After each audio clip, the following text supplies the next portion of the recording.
Thursday, April 3rd. Mike Giardi, Will Parkinson here for another All 32 podcast. I'm coming from a different location with a very weird setup. I hope the audio is good. I hope the internet is good.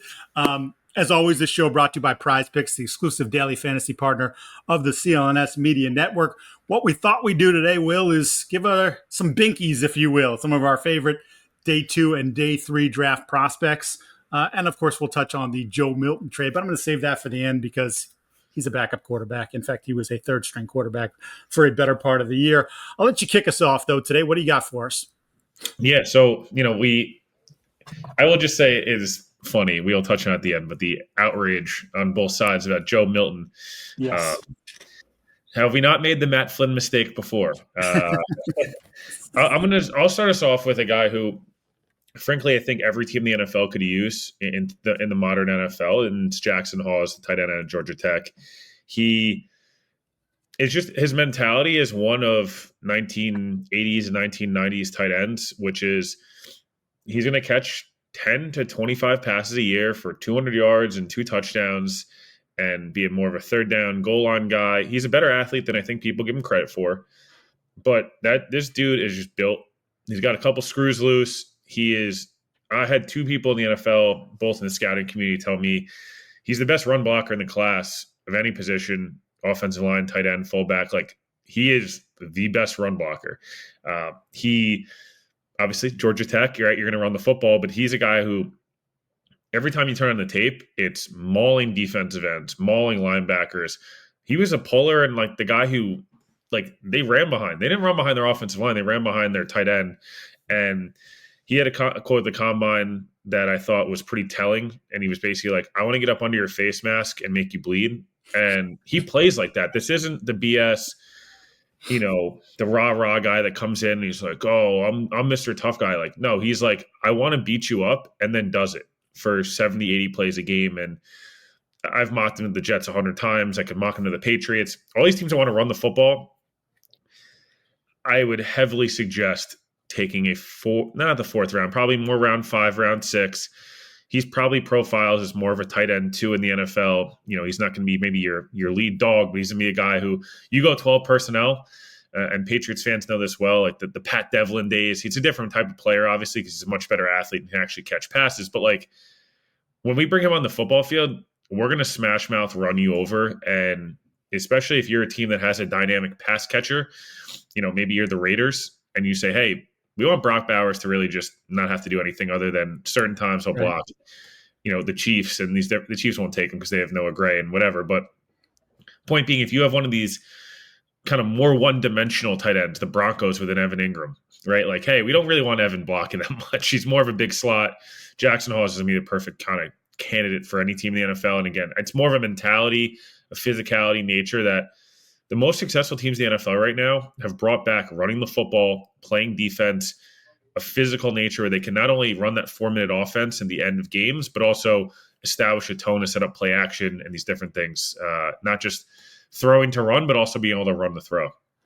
Yeah, there definitely has been and you hear it more and more, I think, be it at the Senior Bowl, the Combine, even some of the comments from some of the coaches at the league meetings, that there does seem to be a little bit of a shift again. Like, hey, for a long time, it was spread everybody out, throw the ball, but defenses to combat that got smaller and faster. Well, now what's the counter to that counter? Well, they're covering us up pretty well now because they have a lot of good athletes out there. So let's go back to a little bit more of that power football, establish the run, shove it down your throat. And how do you react to it? That teams adjusted over the last 5 to 6 years. Look at the most popular scheme in the NFL, and this is a tangent for another day, but I'm really happy the Jets changed schemes when they did.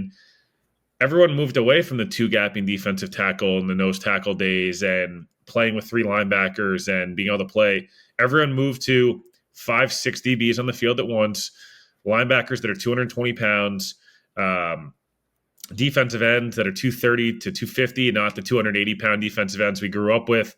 Like, defenses adjusted to the offenses, and now offenses are adjusting back. It's the same way in baseball where, hey, everyone for a long time, it's all about home runs and, station to station on the bases, don't make a dumb out. Now it's like a lot of the really good teams actually play really good defense and steal bases and do these different things and steal outs from you.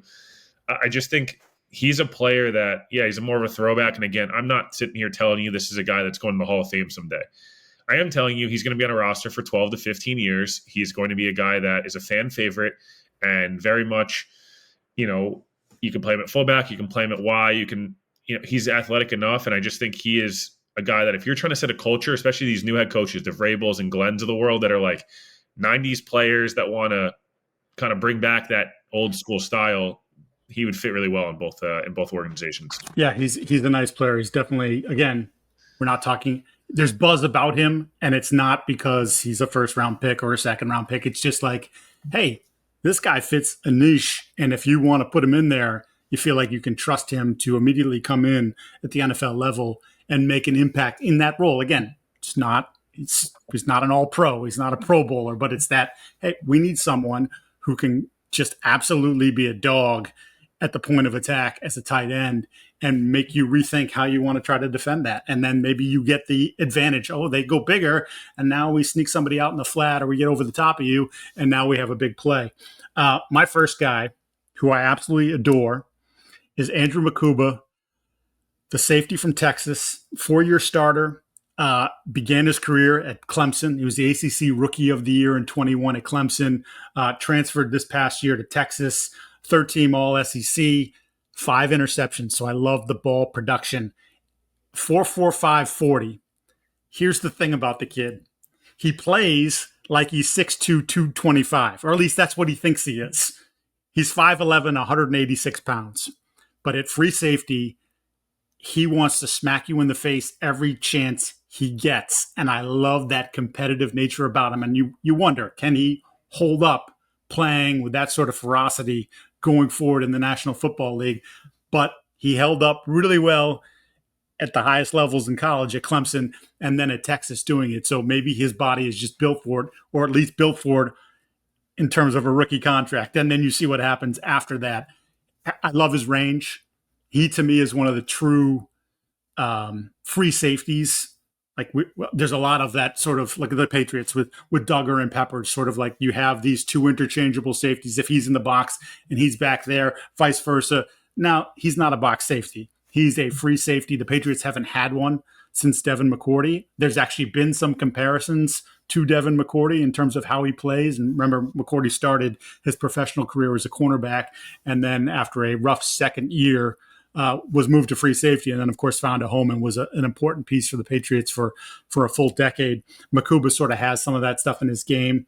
I like also, and if you go and look at the tape, as part of being the free safety, it's like he sees everything in front of him. He sees it very well.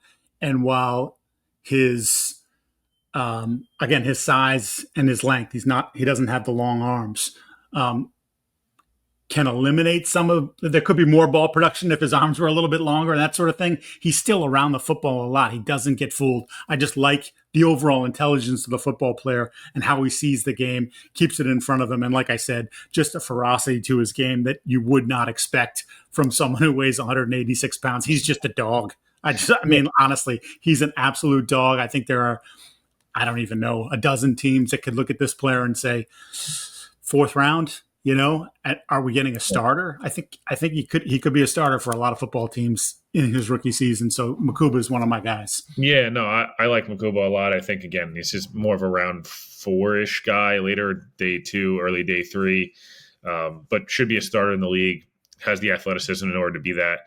He's not your ideal build, and neither is the guy I'm going to talk about too, is another safety that's similar range, pick 80 to 120, depending in that, late round 3, early round, or any of round 4, and then maybe he falls to the 5th. I would be pretty surprised. It's Billy Bowman, safety at Oklahoma. So we get a Red River rivalry. Wow, that is a tough one. You've been on this guy since before the Senior Bowl. Yeah, he's one of my favorite players in the draft. Again, I've talked about him. We talked about him on this show after the Senior Bowl. It's the intangibles. It's the mindset. It's the 47 starts in college at a position that it's a challenging position, especially they put him in a million different spots. He is a guy who's an All-American, and then he had a little bit of a down year, I think, at 24. That's why we're not talking about him maybe as a second rounder. But the 2023 tape's exceptional. He was a first-team All-American, third in the country in takeaways. A lot of safeties come into the league, and it's a lot of projecting. He's a guy who takes the football away, Mike. There's a proven track record of it.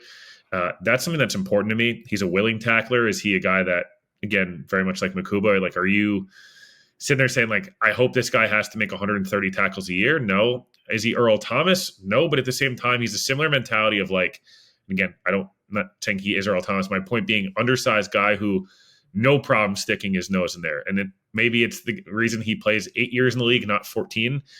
But it's just, we see that with Budda Baker and these different guys that they can do a million different things. There's, you can turn on the tape. Billy Bowman will come up in a run fit and get a tackle for loss coming 30 yards downhill. And he'll also, play deep third and deep half and take a ball off. So, again, undersized. He's a good athlete, not an elite athlete. That's why, again, he's a guy who will go picks 80 to 120. But whoever's getting him is probably getting a day one starter. That there'll be a couple moments rookie year where you're like, dude, what are you doing? Because he gambles. But there's also 3 or 4 moments where you're like, you look up and you're like, this guy have 5 interceptions as a rookie. Like, what are we might be able to really build around something. Especially if you have a stable guy opposite him, that's more of a less of a risk taker.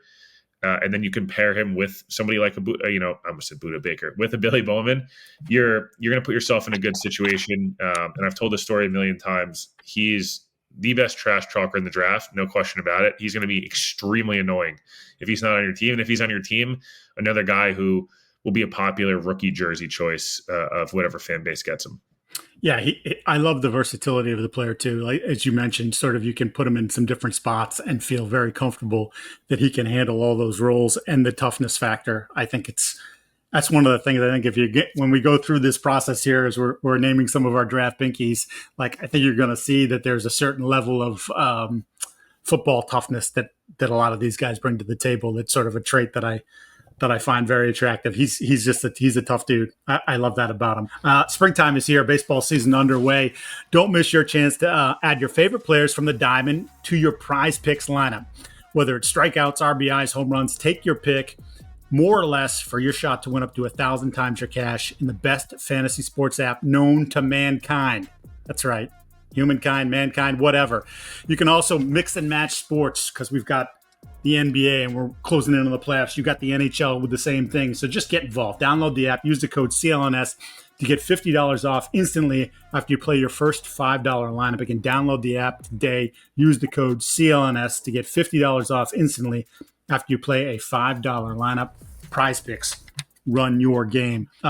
Let's get to my next guy. And I'll tell you, I did not know a ton about him, even though I think I watched South Carolina 4 or 5 times this year on TV because I was so enamored with the guys that South Carolina had up front.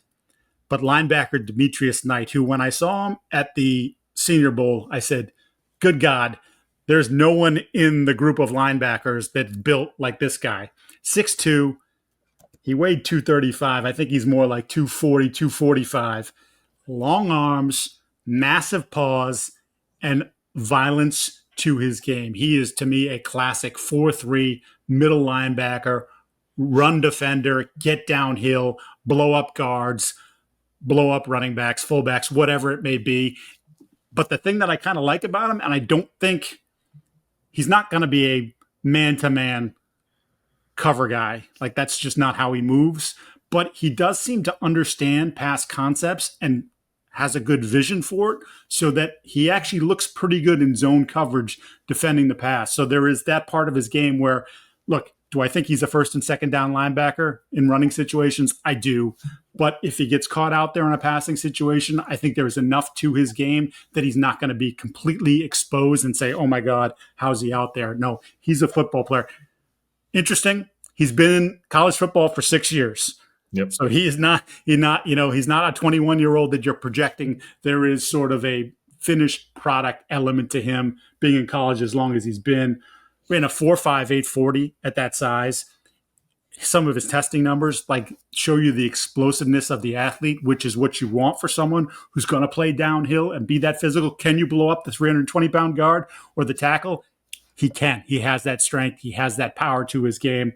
Played 1 year at South Carolina, started at Georgia Tech, 4 years at Georgia Tech, 1 year at Charlotte, and then this past year at South Carolina. 82 tackles, 8 tackles for loss, jarred the football loose a couple times. Again, 4-3 middle linebacker, so you're sort of reducing the number of places that he could go. But I think he's someone that, from a talent perspective, I could see him in the second round. He probably doesn't go there again based on just how we value the league values off the ball linebackers. But I think he is that kind of talent. So someone's going to be really happy in the third or fourth round if he's sitting there and you play a 4-3 and you say, we got a dog in the middle. I think he's a dog.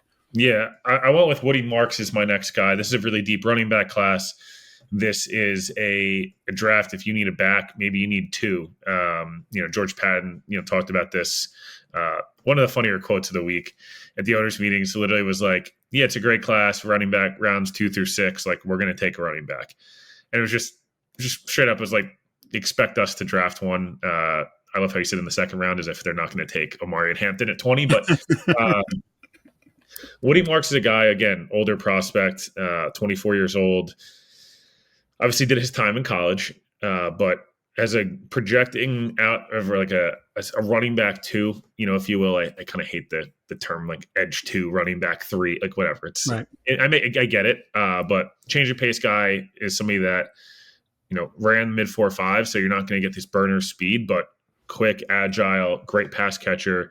One of the best run blocker. One of the best pass blockers in the draft. I think if you're looking for a third down back that's got confident hands, some people comp him to DeAndre Swift and things like that. One name that he reminds me of is Samaje Perine, who's bounced around the league for a while, but always felt like a Chiefs-Bengals game, whichever one of the teams he's on at that time. Yep. When you need a third down, when you need somebody to get that crucial block, when you need somebody to 3rd and 12 and your quarterback scrambling around and they dump it off to a back, like who can make 2 guys miss and be that reliable guy?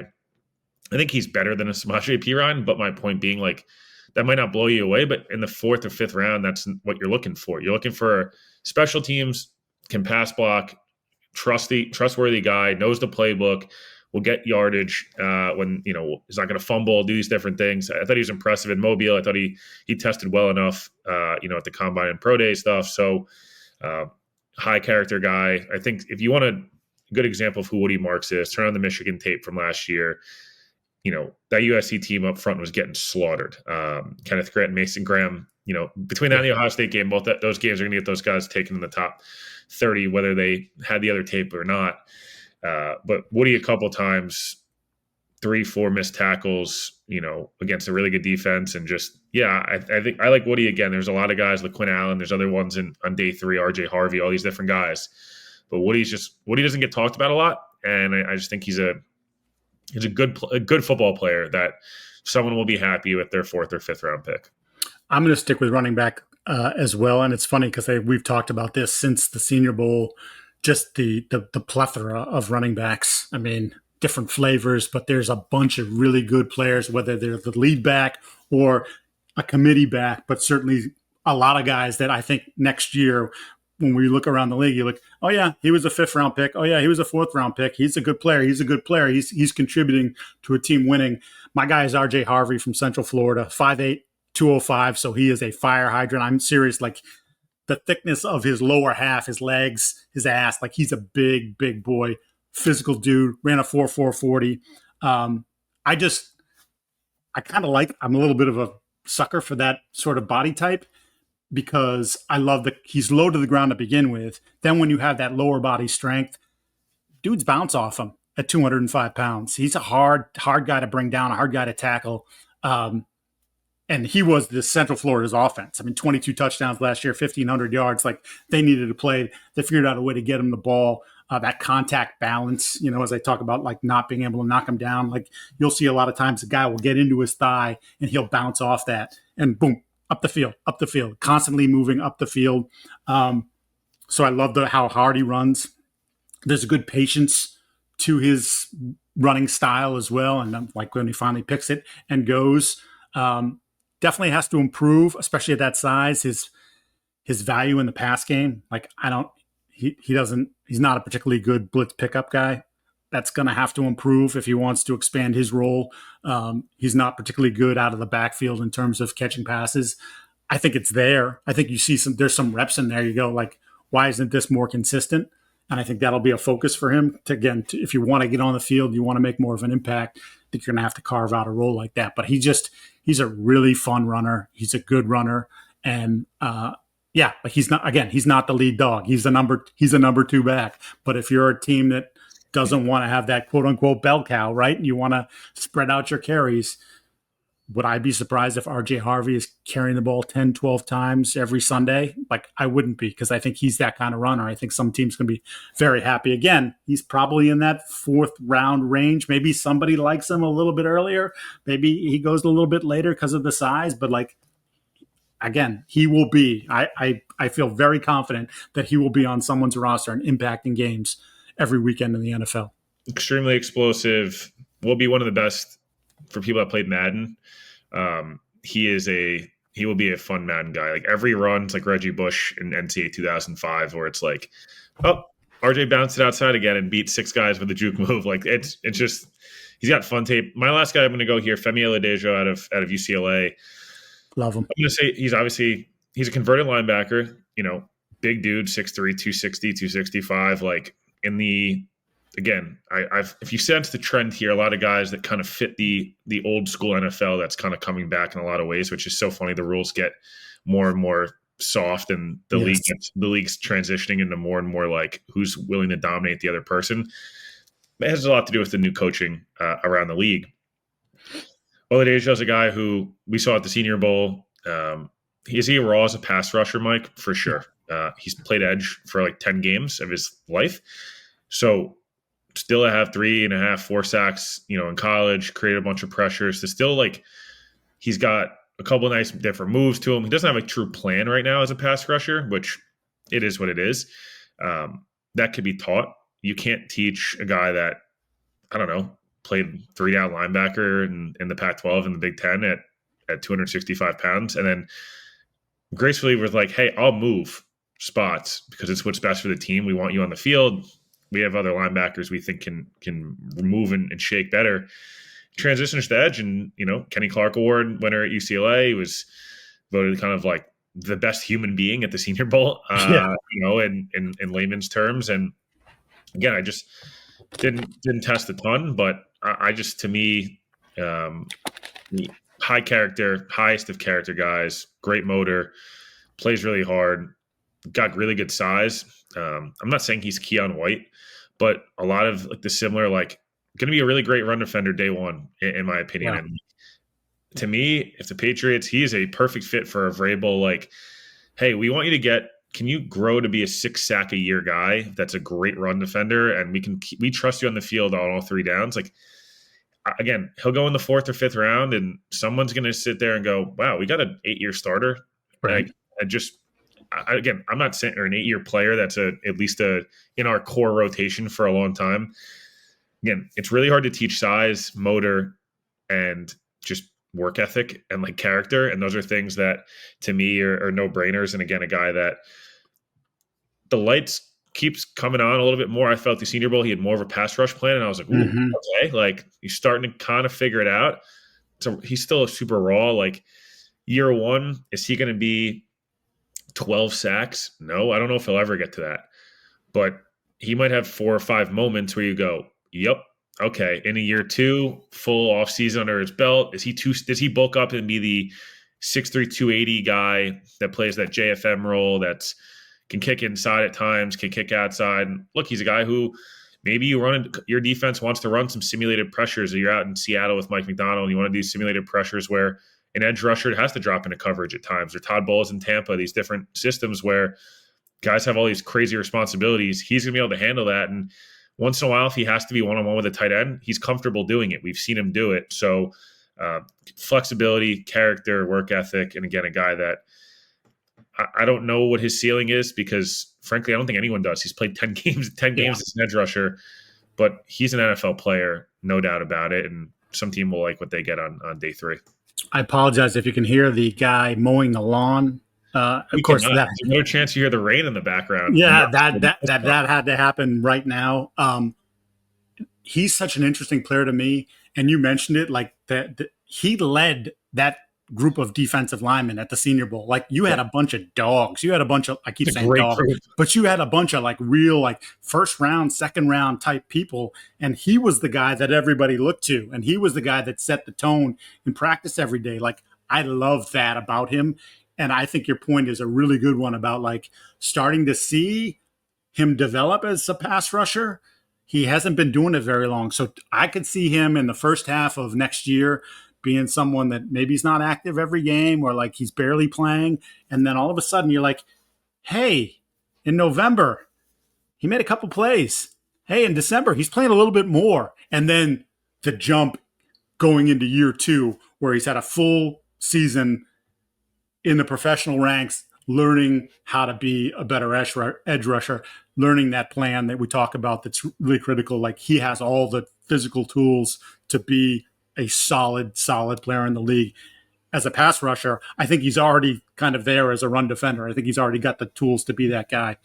My last guy, before we get to the Joe Milton trade, I have to do it. I've been talking about him since the Senior Bowl. Tight end out of Nebraska, Thomas Fidone.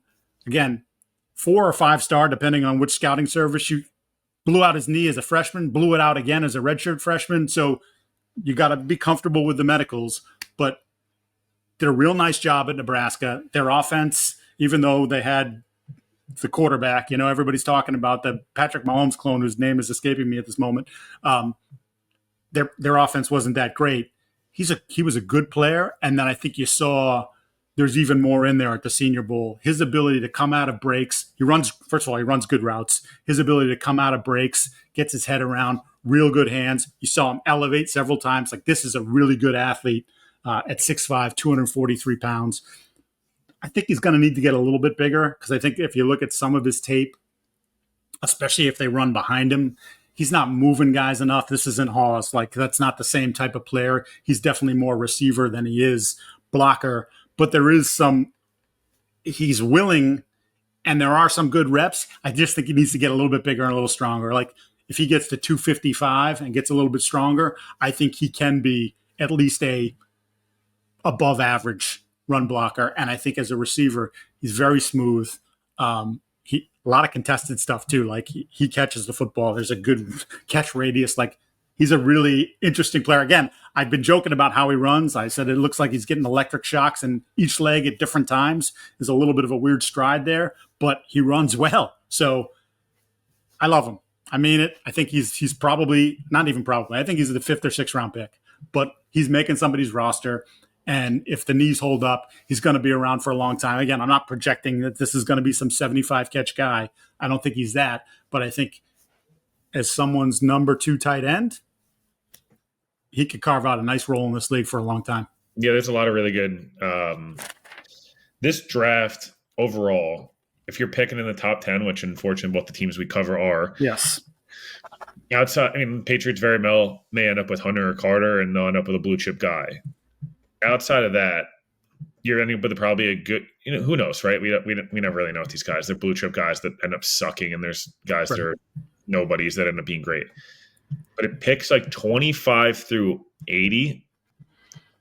You're getting a really good player. You're getting a starter. Like this draft is a meat and potatoes draft. And if you notice by a lot of the guys we talked about are, hey, maybe they go in the 4th or 5th round, but like they're going to start in the league. And so it's a good draft. Mike, the Patriots obviously made a move about 20 minutes before we started recording here. Yeah.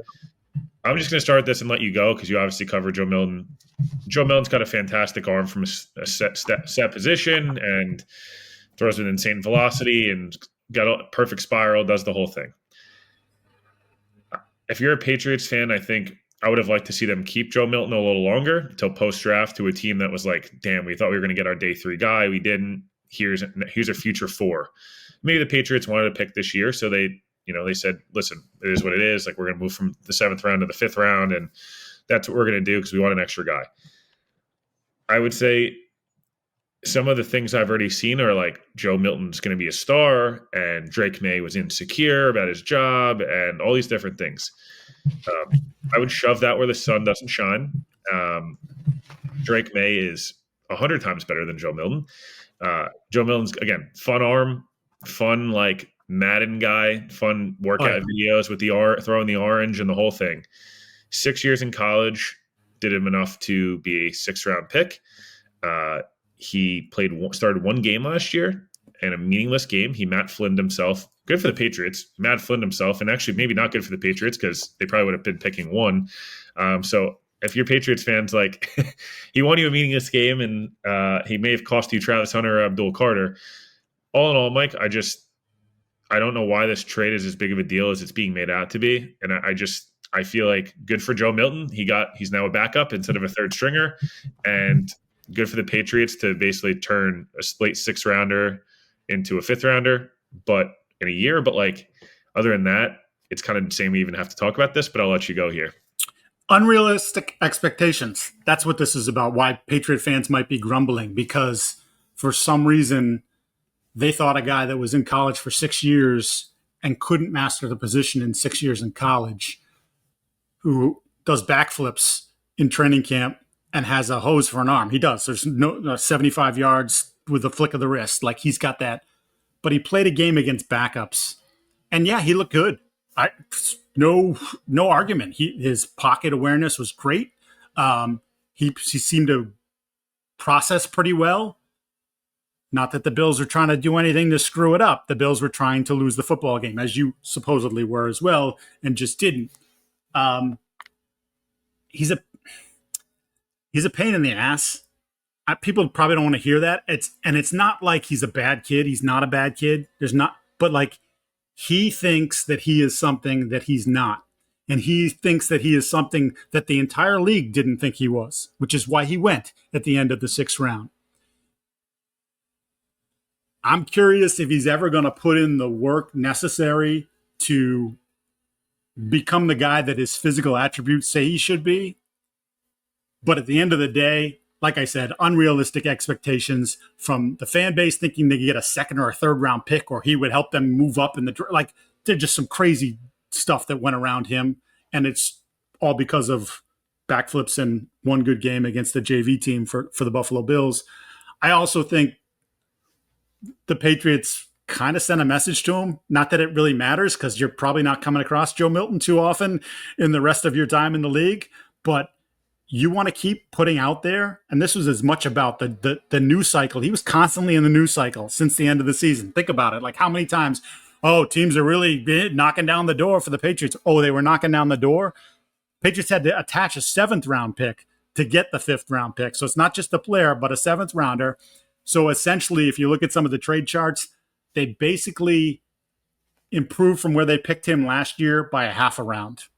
So, like, negligible as far as I'm concerned. Yeah. But he kept saying, and his people kept pushing this out there, that he wants to be in a better situation. He wants to be able to compete for a job. And obviously he realized, you're behind Drake Mace, the 3rd pick in the draft. They ain't moving on from him. So you're stuck. They sent him to Dallas. Dak Prescott's making $60 million a year.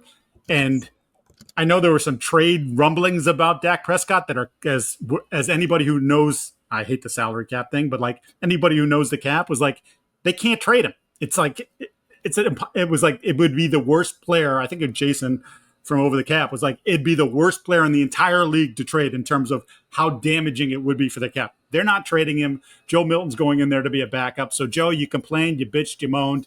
You think you're a starter. Well, guess what? You're not a starter. You're just one rung up higher in Dallas. And maybe, hey, whatever, I get it. Like, you're one ring closer here in New England. They basically told Josh Dobbs, I think Albert Breer had this tweet a short time ago. They told Dobbs, we're moving on from Milton. Don't worry, you're coming in. You're the number 2 quarterback. And they fulfilled that wish. But the idea that he was ever going to fetch a 3rd-round pick is nonsense. I would have loved to see the Patriots see if they could hold him into like draft day on early day 3 and move him in a 5 up to get an extra 4th-rounder for a guy they like. But I guess they felt like I saw esteemed Jordan Schultz say basically that the Patriots wanted to do right by Milton and send him to a place because he's a Cowboys fan. That's crap. Again, sure. I don't really have much to say there other than Good for the Patriots. You invested in an asset. You were able to move up half a round in a draft that you need more players, and you get to have your coach of the future be able to draft them. That's it. That's the tweet. That's the thing. And if he turns out to be a good player, it is what it is. But a lot of teams do this year over year, and I think it's a smart strategy. And the Patriots are one team that could do it now that they have, I think, their franchise guy. Every year, the Patriots will probably draft a quarterback. Develop your long-term backup, and if he's good enough, you move him for parts. The Patriots did it under Belichick. It's the Packers theory. Good organizations that have quarterbacks long-term, like I think the Patriots do, every year. This year in round 6, I don't know if just pick your guy. That Curtis Rourke is in round 7 available, and the Patriots are like, I don't even know if we have a roster spot for the guy we're going to draft here anyways. Let's take a shot on a guy and hope maybe Rourke has a great camp. And you're like, ooh, look, Indiana was great last year. And it's all because of him. And you start pushing the narrative out. And next year you trade him for a 5th. They're a team that can do that now. There's the teams that can't because they don't have the franchise guy. The Patriots last year did it and it worked. And, you hope it works again this year. To me, it's just something that good organizations do. You either get your long-term backup on a cheap deal for 4 years so you don't have to pay for a backup, or you do what you do with Joe Milton and you have a Matt Flynn game, and which doesn't even count. Matt Flynn threw for 500 yards and 5 touchdowns with offensive coordinator Aaron Rodgers back in the day, and they got a comp pick out of it. Again, I don't know what the comp pick turned into. I didn't do research before this, but point being, it's just good business from the Patriots. That's it. It's not. There doesn't need to be more than that. And the Cowboys, again, Joe Milton will have a really cool training camp video of him throwing an orange to CeeDee Lamb in 110-degree heat in Texas. I do not care. I just do not care.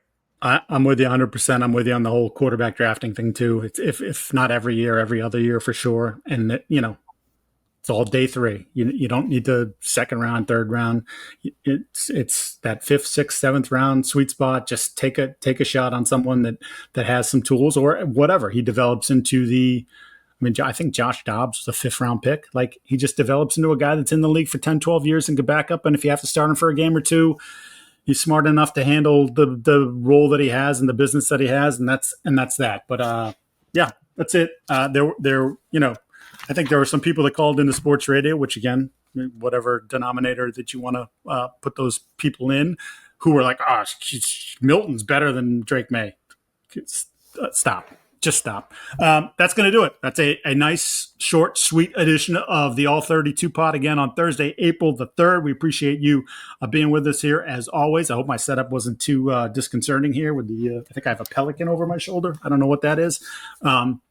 We'll be back again next week. Remember to rate, review, subscribe, do all those wonderful things. We appreciate you. We appreciate PrizePicks. Will, you're the best. We'll talk to you next week.